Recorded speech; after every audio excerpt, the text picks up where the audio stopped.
just always So did. I guess while we're talking about it, what was the worst show you've ever had?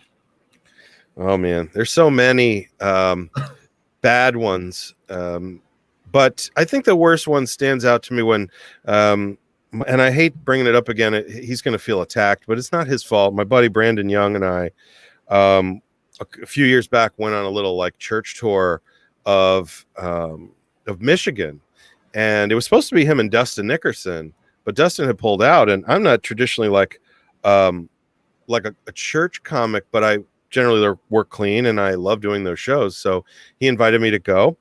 And I went with him, and we did a number of small church shows that were pretty tough. But the really tough one, which I think has to go down as my worst show, was we did a Saturday afternoon show at a school. And it was supposed to be like a fundraiser to raise awareness for kids to eat healthy snacks. And, and for those, I'm sorry, go ahead.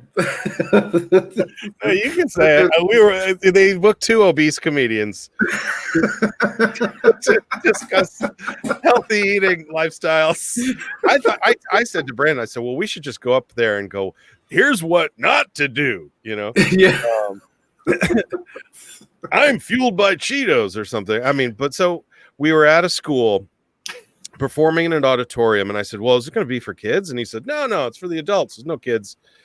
He was wrong. There was like 20 kids with only like 6 adults. So we're talking an audience of 26 people, but guess how big the room was?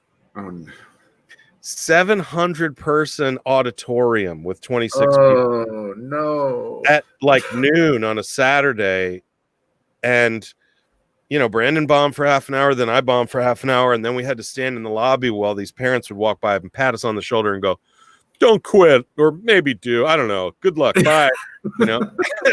And then they paid us like $12. And I just remember thinking, like, I've bombed and it's been horrible before, but I've never flown to Michigan to do it, Right. And so that was where it was just sort of all around the worst, was like losing money, flying there, being demoralized, and there was no win. Like, you couldn't get any of the material to hit because there was only 6 people, adults, that were babysitting their 20 kids, who ended up running around the aisles within the first 3 minutes of Brandon's set. So it was an hour of talking to no one. Anyway. So for people who aren't comedians, explain why 26 people in a 700 seat. Yeah. Well, 26 people would be great in like a small New York room and like the size of, your bedroom kind of thing. A tiny room, like if we go to Twigs and we perform and there's 26 people, probably have a great set because the laughs are amplified in that small room. The ceiling is low. But if you're in an auditorium with this giant ceiling and this huge, vast space, I mean, there's no laughter. The 26 people, even if they had laughed hysterically, it would have just gone up into the ether and disappeared, and you wouldn't hear anything.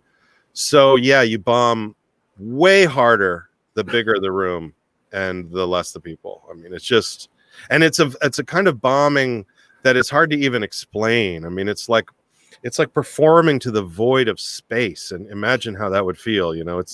It's a whole nother level of bombing. It's not like bombing at an open mic in front of 5, other comics that don't care. It's right. Bombing on a magnitude that's like, look at all these empty seats. 1, the people who are here are not the right fit. 2, there's so many empty seats. Yes, so many empty seats. Like nowadays, they would fill all those seats with cardboard cutouts like they do at baseball games. And pipe in some laughter, and maybe it'd be all right. And you're getting paid. So there's that pressure of like, being professional, where if it's an open mic, you're like, all right, well, let me try something new or whatever. But when it's like that and they expect you to do a half hour, like you still have to try to do the half hour because you can't. Right. And then in the end, I mean, and you think there's a guarantee, and then we got paid $12, I think. I mean, it was not even enough money to like, buy a gun to shoot yourself with, it was he wanted to celebrate by buying these like banana Twinkies that they sold at Kmart that they only had there in Michigan, apparently. And he was going in, you want to come in? I said, no, I'm going to stay in the parking lot and cry. So that was how the end of that set went. Oh, that's classic.